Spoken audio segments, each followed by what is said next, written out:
Welcome back to the final approach. You find me in the mission control where I'm getting a case of deja vu. We have been asked to put a 5-man Kerbal surface base down on the Moon, which has to be able to support 5 Kerbals, generate power, and has a docking port and antenna.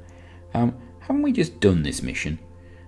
We do get 2 science for it, but I'm not doing it. We've already done it. All I can think of is that, it's part of the big Moonbase Epsilon project. I don't even know what the Moonbase Epsilon project is. I have a horrible feeling that we may have ruined it by crashing the last one. I was saying that it doesn't have a docking port, but it still has support for 5 Kerbals.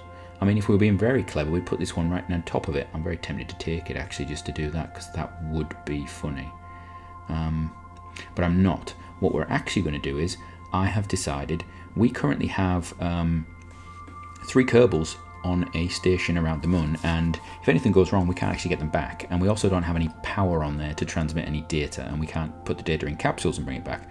So, I have decided we're going to go to the Moon with our one of our craft, which will be left there to actually bring those crew back should they need it. And also, we're going to take a load of batteries with us because, we actually need to just battery up big time. So, let's get on that, I think. Here is our Swede 3. I'm taking off the really cool bits that I liked. We're going to take this. We're going to put a little transport capsule bit there. I don't really know. This has got lots of inventory space. I think we just load up with the batteries. I wonder how much it can actually take will be the interesting thing. So, where are we? Where's my batteries? There we are. Right, we've got these ones that hold 200 and these that hold 100, but I can't surface mount those, can I? So it's going to be these. Can it just be these? So can I use the... No, you got to do it individually? Oh, come on. Okay, we're just going to put all the batteries in the world on this craft. Okay. This... Oh, is it going to tell me about mass? What effect is it actually having on my Delta V? It's not actually having an effect on my Delta V, that's nice. They're obviously so tiny, so light. What this does point out is I need to get bigger batteries, because bigger batteries would have solved this problem brilliantly. Right, there we go. Batteries, more batteries, all the batteries. Right, each of these has got how much in it? 100. So we had, 600 on the station? So 1, 2, 3, 4 times as much as is currently on the station. Okay. Right. I think we're ready to go. So, who are we sending on this one? Oh, no one. We're not sending anybody because, get out. Because I am going to be doing this robotically. Because we also want, we want to be able to get the crew back if need be. And currently, there are 3 of them.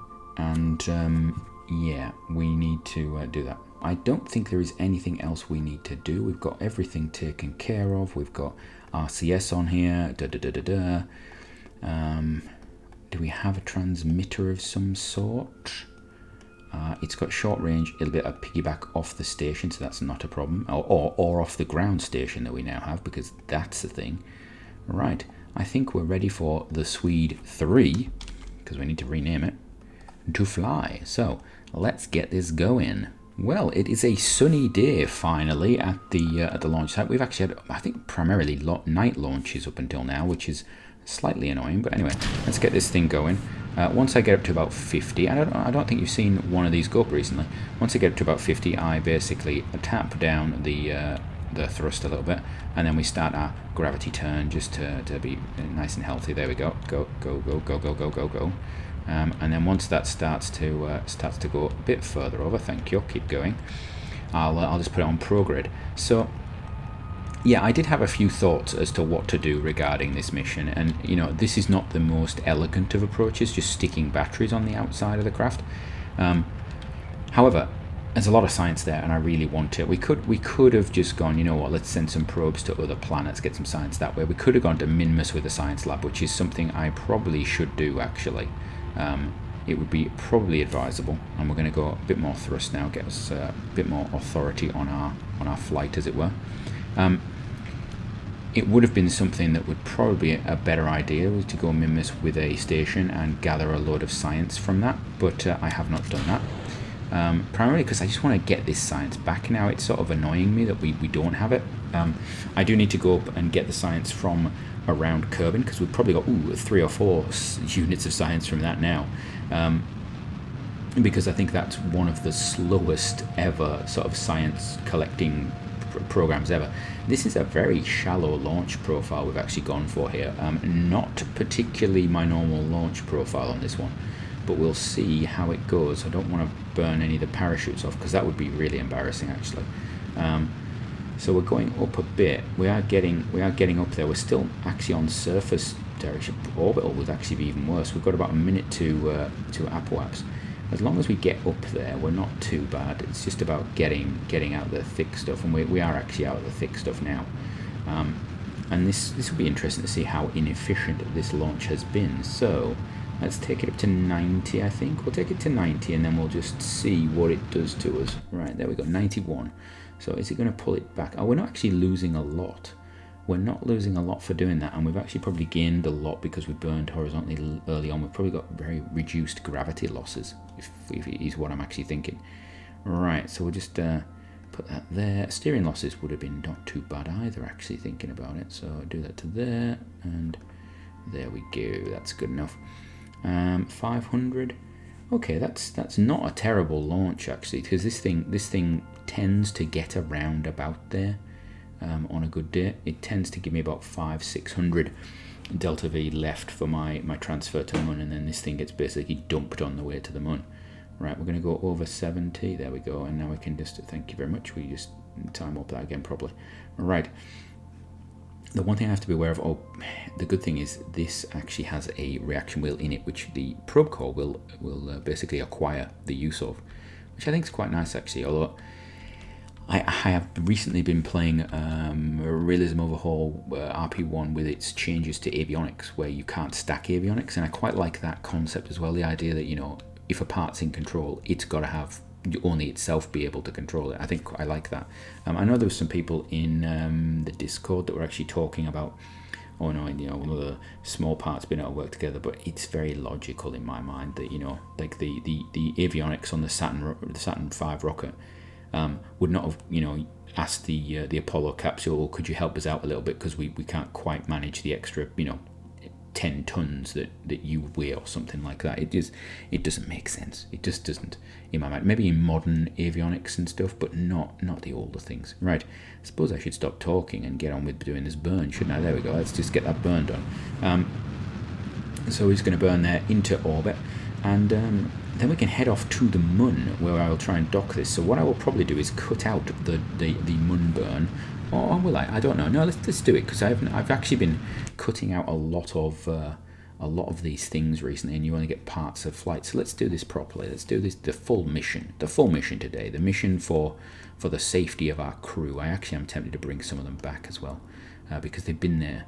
You know, well, I haven't been there very long, but they've been there without power, which is the thing that I think is most concerning to me. The scientists in particular, when we're doing the science, we're basically sitting without power, which I think is, you know, it's dedication, isn't it? You know, what are we looking like for orbit? That's not bad actually. That's a very nice orbit. What is that thing? Is that a station? Is that the one that I did before and put something on? I should really just get rid of it. It's not really useful. Right. I think we'll just do that. I think we'll go for that. So spin around the planet, 28 minutes. Doesn't take long to get around Kerbin. Kerbin, interestingly, I think it's it's supposed to be a tenth of the size of Earth, but it has the same gravity, which means that it has to be like 10 times denser. So it's obviously made of like lead. It's like, well, I don't know actually what the density of the Earth is compared to lead, but it's obviously got high lead content, or gold. There's a lot of gold. Maybe that's it. Maybe the Kerbals are actually just living on a planet that's got a vast amount of gold in it, and so that's why they don't have any sort of, you know, they don't have currency the way we do. They have these like unit things that look like a square root. I don't actually know what that is, or an electric charge thing. I don't know what that is either. It just looks crazy. So maybe that's it. Maybe the Kerbals actually just they don't have currency because they don't have like precious jewels like we did, like precious gems or the gold standard. They don't have the gold standard. Maybe that's the reason if this has got so much gold. Maybe these mountains are, oh, this colour here, this is actually just dirty gold. That's what it is, yeah. This is just gold cladding on the outside of their rockets. It's waste material. They've got so much of it because the planet's so heavy, obviously. Right, let us just do that. It's obviously not gold because that would be just, oh, saying that, fuel tanks are very heavy in Kerbal. So maybe that's it. Maybe they actually build the fuel tanks out of gold because it's just a really easy resource for them to get hold of. Right, we're going to burn this, then we're going to... I still love that engine. Must try it with waterfall install, actually. I must try that with waterfall, because I've not seen what it looks like. I think that would be really good. That's an interesting mod, actually. If anybody wants good plumes on their engines, wants improved plumage, then you should get to waterfall. I have used it recently, and I thought it was absolutely brilliant. So here we go, coming in. And we'll just slow that down a little bit. There we go, and to there is fine. And then I will... What is this? Why is there a... Oh, there's a strut connector that's coming up. I don't want to see phantom things. What? Why is that there? Can I just kill it? Oh, do I have to go and get it? Oh, that's just annoying if that's gonna... So if you disconnect something and just leave it floating, it's gonna be there permanently. Okay, that's not at all annoying. Right, set as target. Right. Oh, that's perfect. That is absolutely perfect. I will be doing that all day. Right, so we'll just warp to here. So we can actually do our inclination change there. That'll be lovely. And then we can just circularize here, and then we're going for a docking. So this is a nice little example, little tutorial on rendezvousing around the moon. Get into this situation. You want to be always looking for these ascending and descending nodes, I find, because if you can get one, and obviously it's not the most efficient, you want to do the ascending descending sort of plane changes at the slowest point in your orbit, and this is actually not the slowest point. This is near the fastest point, but for this level of actual degree change, for this amount of is that ascending? I'm going the wrong way. For this amount of delta V that we're going to require, we're looking at 15, 12, 15, or 20, actually more like 30. It's more like 30. Yeah, there we go. Right. Get this on. I think there we go. That's close enough. Right. 31 meters per second is so absolutely tiny for this that it's actually you couldn't argue with it. It's not something that you refuse to do. To give context, around Earth, if you're looking at changing inclination by a degree, half a degree, something like that in a low orbit, you're looking at hundreds of meters per second. So that's why you actually look at things like SpaceX and things like that when they're actually launching their rockets to the ISS.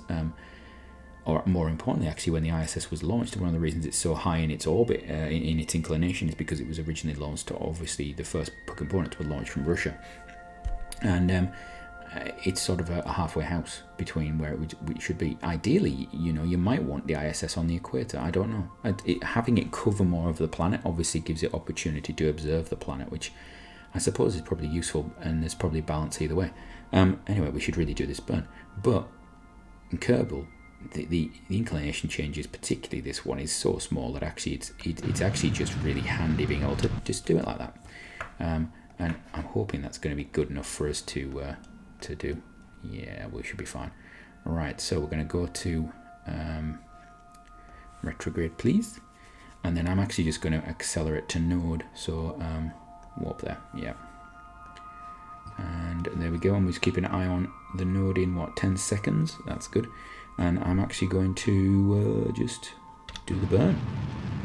So we're just going to watch this and wait for it to basically pull it down into a circular orbit. So that was a really nice actual plane change. It's done a lot for us.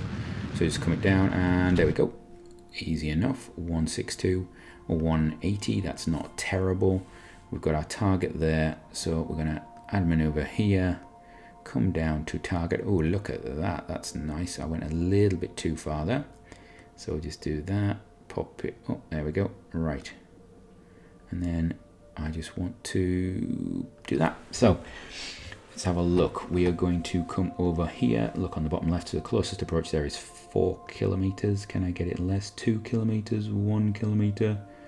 I think it's going to be 1.3 is going to be close. 1. Ooh, going too far. 1.2. So there we go.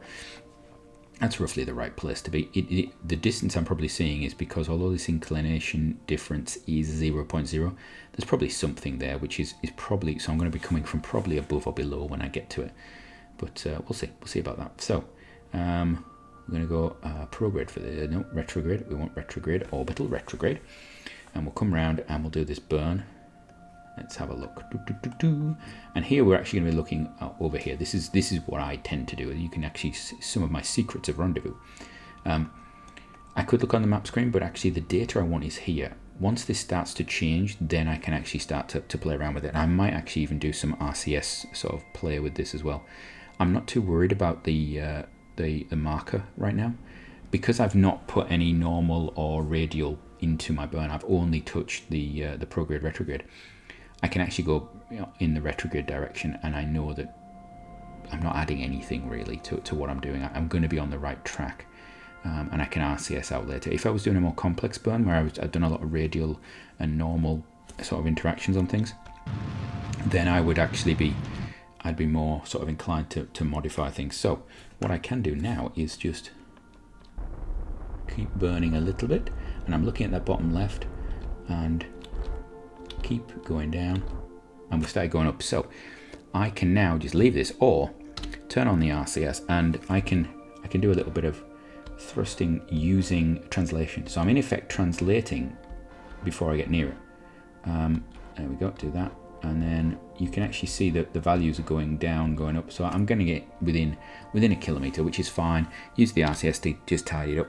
You can also, do a little bit of prograde retrograde burning with your RCS if you really want. If you've got big engines like this, sometimes you can just tidy up. But yeah, there's not a lot of concern to do with this. I could keep doing this and just bringing it down ever so slightly, and you can see I've gone past there. But I could do prograde retrograde, then just do the translation again, and I can actually get it as close. I could probably get it down to 0 actually while I'm still over here. But well, depending upon the way that the counting is, I know there's a floating point situation with Kerbal, so it does certain things, but you can get very, very close from a great distance. Once you are in a circular orbit outside another craft, you can basically get as close as you want if you've got the time to spend on it. And so if you're willing to spend that time, you can do it. We're just going to warp to there. I'm also going to change our controls back to being, so we're actually focused on our craft. And we're going to change our nav ball to be on target, and we're going to be a retrograde to target. We want to turn the RCS off as soon as possible actually. So actually what we'll do is we'll turn the RCS off and then do that. All right, we don't want to waste RCS doing orientation changes, because we know our reaction wheels are actually more than capable of doing that. If you were looking in real life, you wouldn't use a reaction wheel for that, because it's not quick enough and it doesn't use it. It takes too long. It gets saturated and everything. You would use RCS for reorientating, but we can use in Kerbal the reaction wheels because they're actually exceedingly overpowered. So we're just going to close in there to our craft. Closing in. We're about 4 minutes away, so we can speed up quite a bit. And you can see there we go. Slow it down again when you get nearby. Prepare yourself, because remember there will be a glitch as we come into loading distance, so I don't know when that is. We may get a glitch, we may not. This craft has now got a lot on it. That's the big thing for it. So we're just gonna slow this down, and here we go, there's the glitch. So 2.2, 2.3 kilometers, we got that little jump there we go, and we're going to be 12 seconds out. And right now we could just stop this craft. We could stop it dead in orbit around this and come in closer. So what we're going to do is just do that. There we go. There we go, close enough. And then what we'll do is we'll knock this off, and we're going to aim at target. We're going to just aim at it. We know that our thing's there. So what we're going to do is off to one side, because I think if I go off to this side, we're heading this way. It'll actually pull us back. So a little bit of thrust. There we go. That puts us on target in a minute to be 20 something meters away. So we'll just swing the craft round. There we are. That was very much a guess. And while we're coming in, we can actually, if you really want, you can actually refine it a little bit. You can get even closer. Just do a little bits of thrusting like so. There you go. I actually don't want to do it because we're actually going to end up too close to the station if I do that, and I don't want to hit it, and I actually think I might hit it at the moment, so we'll have to be careful about that. We're going to use main engines again to do our slowing down, which means I'm going to force myself to wait until we're actually past it, because I don't want to. I know even with RCS I'm horrible with this, but we're going to just do that. Yeah, we go. Right. I did that because I don't like firing the engine straight at the actual craft. That's it's something about it. Right, we're going to dock this on the top because I've just realised that port is now open, which it wasn't previously. So we can actually position ourselves. Oh, turn the other way, please. Thank you. All the way around. I actually want to go orbital right now. There we go. There we are. That's it. Perfect. Right. So let's have a look. We want to get the RCS on, and I want to go that. You know what? I want to rotate my craft a little bit first. That way. Right. Is that right? That's what I want to do. So I want to do that, and a bit of that, and we're going up a little bit. That's fine. Right. There we go. Do that, and then I can actually just put us back into target mode. So we are approaching at pace, which is interesting. Right. And we should be well above now. Yeah, we are. So we can actually give it a little, slow that down. Don't need to be there. Coming over here. There we go. Just lining it up. I think one of the things that's easiest to forget when you're actually coming into dock is your rotation. I would always position your screen and the rotation of your craft so that it makes logical sense for you. That's just me though. That's just the way I would suggest doing it. You know, do not follow my lead on everything, because terrible. There we go. How close are we? Getting there.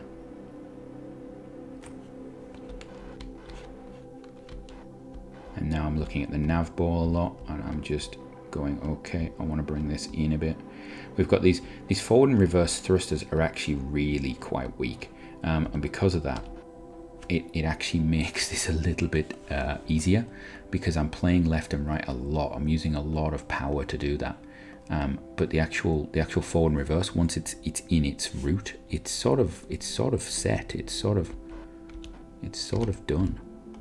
We're going to come in a little bit off there, and I think we've got it. RCS off. Nice. There we go. So we are docked. Right. Aim camera there, please. What's going on? This is one of those eternal problems with this. There you go. With all of them. See, they've become unsymmetrical, which is really annoying. There we go.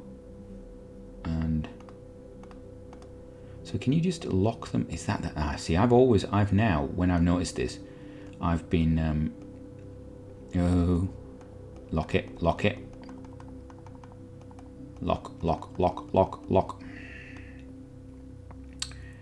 Right, turn off the SAS. Oh, we have got a wiggle on, haven't we? That is a wiggle. What if we just do a little bit of that? There we go. That's better. Has that fixed it? Yes, that's now locked. Is this one locked? Go on, lock. There we go. Locked. Are you locked? You are locked. You are locked. So it's to do with docking. When you're docking, it sort of resets these. That's interesting. Right. We can turn that back on now. Right.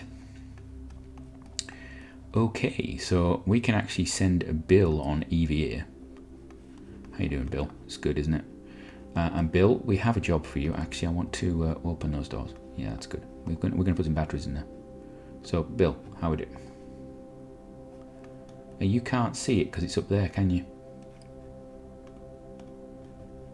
Okay. Let's get you back in. Right.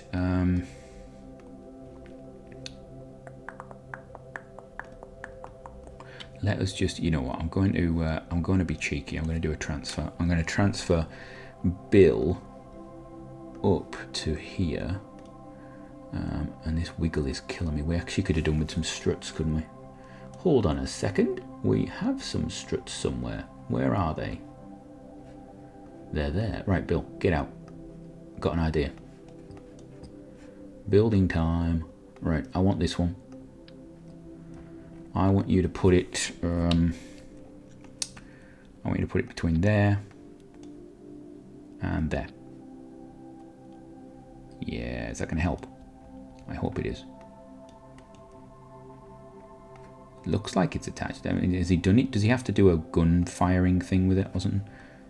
Right, and then this one. I want this one over here. I want it there to there. Is that secured? That looks less wobbly now, doesn't it? Yeah, that looks better. We've definitely. Oh, can I EM camera there? Right, Bill. Can you get these? Is this something? Can you? Right, you can't get those, but we could take those off later. Right. I think in between episodes, I may unstrut this section and, shall we say, restrut the rest of the craft, which would be a good idea, wouldn't it? Yeah, Bill.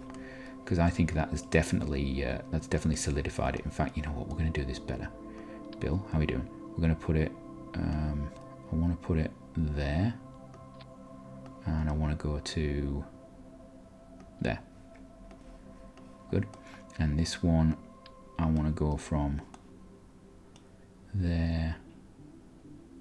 Ooh, actually, you know what? We'll do it at the side. We'll do it at the side here. We'll do it from there to there. Yeah, that's good. No other struts available, I don't think. Right. Bill, how are we doing? Let's get these battery packs down. So, I want to just stack them. Oh, we'll just put them along here. That's a great idea. All the way along. Right, this is getting chunky. Gonna have lights all around the top of it from the battery packs now. So, tell me in the comments before we get to this point, before we get to the point of trying to transmit science, do you think I now have enough battery power to do this? Is there going to be enough battery power on this station? How much has it annoyed me to have to do this mission again twice? So we sent up the solar panels, and obviously we should have just stuck some batteries on it. I can't believe I didn't. You know what? Batteries, absolute killers. How many of these are we gonna get all the way around? Is there a single ring? Is there gonna be one left or something? Oh, that would actually be one missing. Oh, don't. There isn't. Oh no. Oh no. There we go. Way perfect. That is the. Oh, that's horrible. Oh, Bill, that's just. Look, he doesn't. I don't know why you're talking about it. All right, so we've got increased driller fit. What does he get? Repack parachutes, provide repair skills, increase resource converter efficiency, engineer can repair failures, deploy power generated units to. You don't really do much, do you? Let's be entirely honest. Right, I'm going to board you. Right. We're in the sun, but we're facing the wrong way, so we're going to rotate the whole craft round till we get into this. Right, we now have 3,000 units. Oh god, this has got to be enough. Right, this has to be enough. First of all, we're going to transfer you because I don't like you being in that command pod actually. Right, we're going to aim the camera here. This is what's important. Right, ready? Let's do this. Transmit the science. Okay, it's going down. We're at 10, 15, we're at 20. Yeah, we've got more than enough here. This is superb. We're going to get a chunk of science back. How much you got? 150 science. Oh, that's enough to do something with, I'm sure. It doesn't get us the wheels that I wanted for fixing the rover on Minmus, but it gets us somewhere, and this can keep going. It's got some science in there. We can keep collecting science, so that's good. In fact, I might do a little science check upload thing. We've got space for some more. 150. Finally. Right. Start the science. Get the science underway. Have we got any action groups? I don't want that. Don't want that. that, don't want that. Let's do that again. Have I got something I can transmit there? Did I? Aha! Near the... Are we now near the moon? Have I dropped too low? Oh, that's interesting. We will transmit that, thank you very much. We now have the ability to do it. That's interesting. Maybe I've never seen that before. Right. How much do I get for that? Oh, we're at 340. Oh, whoa, yeah. It's because I was... we can... I suppose we could transmit that as well. Yeah, I'll transmit that.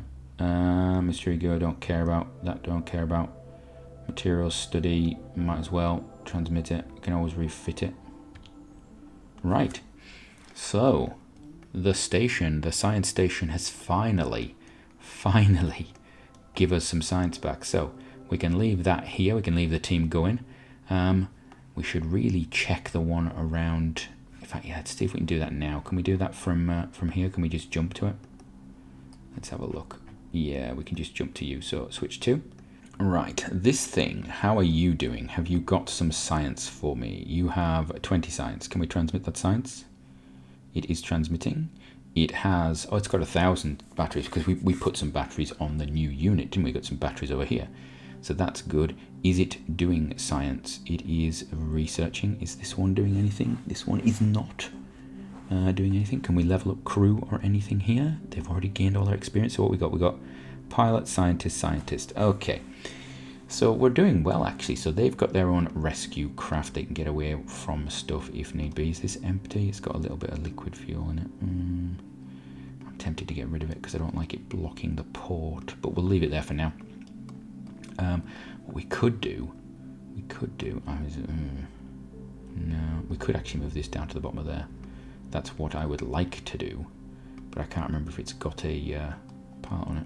Because that would give us a nice long structure. But anyway, right, so while we have a look at this, our stations in space have started to give us some science. I think maybe next time we need to look at the missions for landing on Namun and landing on Minmus again, get some more science for that, get some more funds. I am aware that there's probably quite a while to go until we get a Juno window or anything like that, but I think I'm just going to force that. Once I get I'm going to try and work off the contracts we've got. So we'll spend some time in the Kerbal system. We've got to go and collect some stuff, do some scanning arm things, stuff like that. Once we've got rid of all of those, I don't think I'm going to take any more unless they sort of overlap and they will get done with one of those. Once we've got rid of those, then we'll start looking at the longer term missions because... just setting the missions off is a little annoying. Although I could actually put them in orbit in the craft and then just wait.